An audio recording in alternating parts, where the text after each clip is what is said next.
dambalii jaalalaa keenya kutaa tokkoffaa hadhaatiin jaalala hiriyaa irraa kan waliin ilaallu ta'a. Keessumattuu dhiirti tokko shamarran akkamitti jaalala qabsiisu akkasumas shamarranis akkamitti dhiira tokko boojuu dandeessi. Namni ilaalcha uumamaa qabuun alatti haalonni kunneen biroon dhiibbaa yeroo fi bakkaan jijjiiramu waan ta'eef ulaagaa filannoo keetii ta'uu hin qabu. Jalqabuma irratti dhiira tokko qabeenya isaatiin, beekumsa isaatiin fi wantoota kana fakkaataniin waan si hawwateef qofaa itti dhiyaachuuf ijaan jabaatiin. Nama jaallattu sanatti akka jaallattu mul'isuuf fedhii isaa eeguudhaan qunnamtii saalaatiin alatti jechuudha. Yeroo baay'ee isa waliin yeroo dabarsuuf haalota mijeessiidhaan ibseef. Itti dhiyeenyi kees obboleettummaaf osoo hin ta'in gaa'elan waliin taatee jiraachuu kan barbaaddu ta'uu kee mala barbaachisaa ta'e fayyadamuudhaan itti agarsiise. Kunis kaadhimaa isaa ta'uudhaaf yeroo murteessite eegaltee erga jaalala keetiin dabarfachuu barbaadduuf karoora kee fi miira keessoo isaa beekuudhaaf baay'ee si fayyada. Egaa indiyyaa qophiin dambalii jaalala keenya akkuma itti fufetti jira.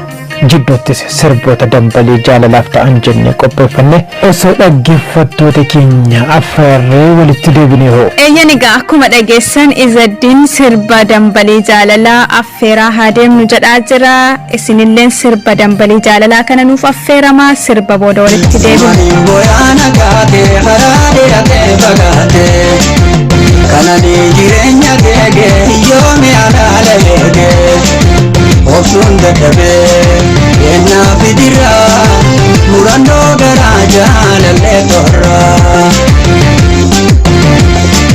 obsuun dadhabee yennaa fidiraa murannoo garaa irkuu jaalalaa zallaalii anarra jirtaa bararte bontuu jaalalaa yoominaa dhuftaa irkuu jaalalaa zallaalii anarra jirtaa bararte bontuu jaalalaa yoominaa dhuftaa.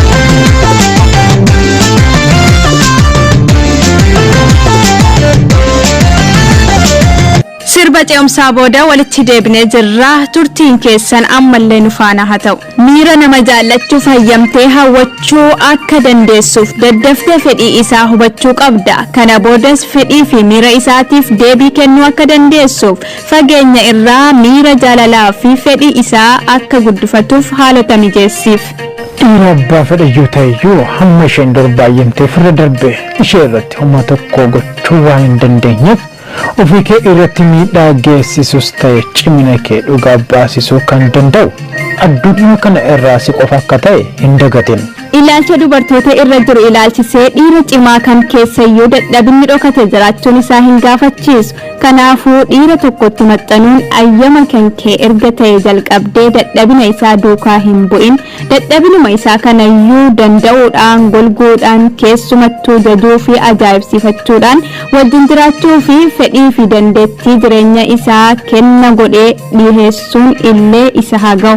Ta'us aarsaa kana baasuuf kan isa geessisu seequu kan kee miidhagina gogaa keetii fi qaamni kee alaanii mul'atee eenyummaa kee ibsuu wantoota ati ittiin boontu ta'uu hin qabu. Miidhagummaan kophaa isaa dirreetti qarshiidhaan kan gurguramu meeshaa gatii xiqqaan jijjiiramudha malee dhiira hidhee harkisee qabaachuudhaaf gahaa miti. Miidhagina waliin garuu amanamummaan jaalala onnee nama haqaa ta'u.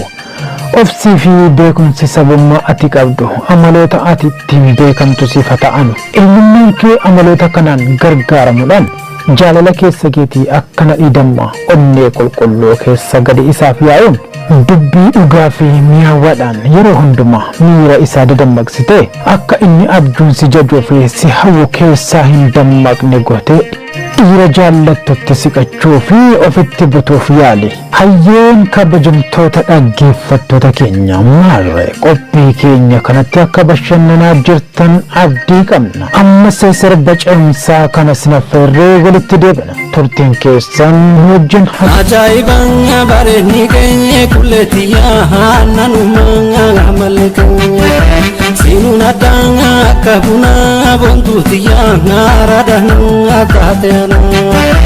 Kita wanne tisi dabuun kulleetiyyaa si argachuu qofan fedhan seera guuteen si fuudhadhaa boontuutiyyaa hichannoon koon beekne dhuma Kache samin tokkon ta'u bontuutiyaa yoo tandu hin gaale malee.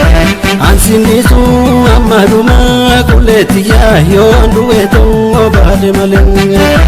Absaalutu tangaafala kulleetiyaa namni juttuu keenyan galuu. Gaaffii guddaan ati kadhannaa kulleetiyaa tuggantuu na qabaddu.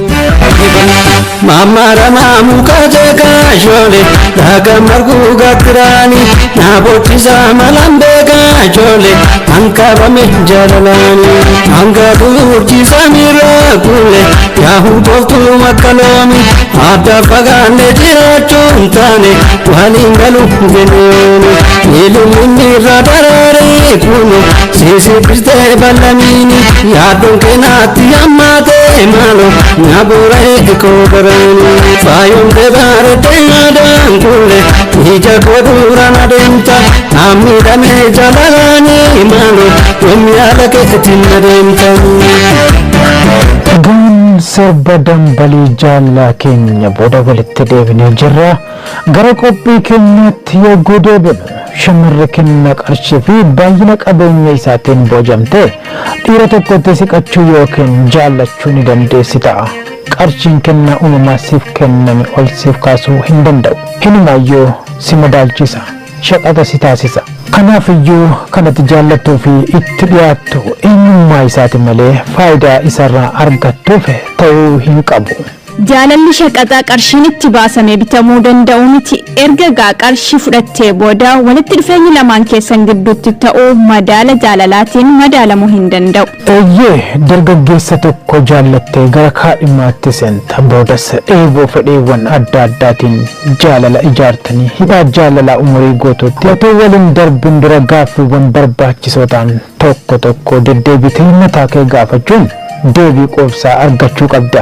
Gaaffiiwwan sana keessa kanneen bu'uura ta'an ulaagaaleen ati ittiin boojamte lakkoofsaan hedduu ta'an iyyuu ibsa bakkee isaatti caalatti eenyummaan isaa inni keessaa jaalalli kee milkaa'e umurii guutuutti jabaate kan itti fufu akka ta'uu fi amansiisaa ga'aasi.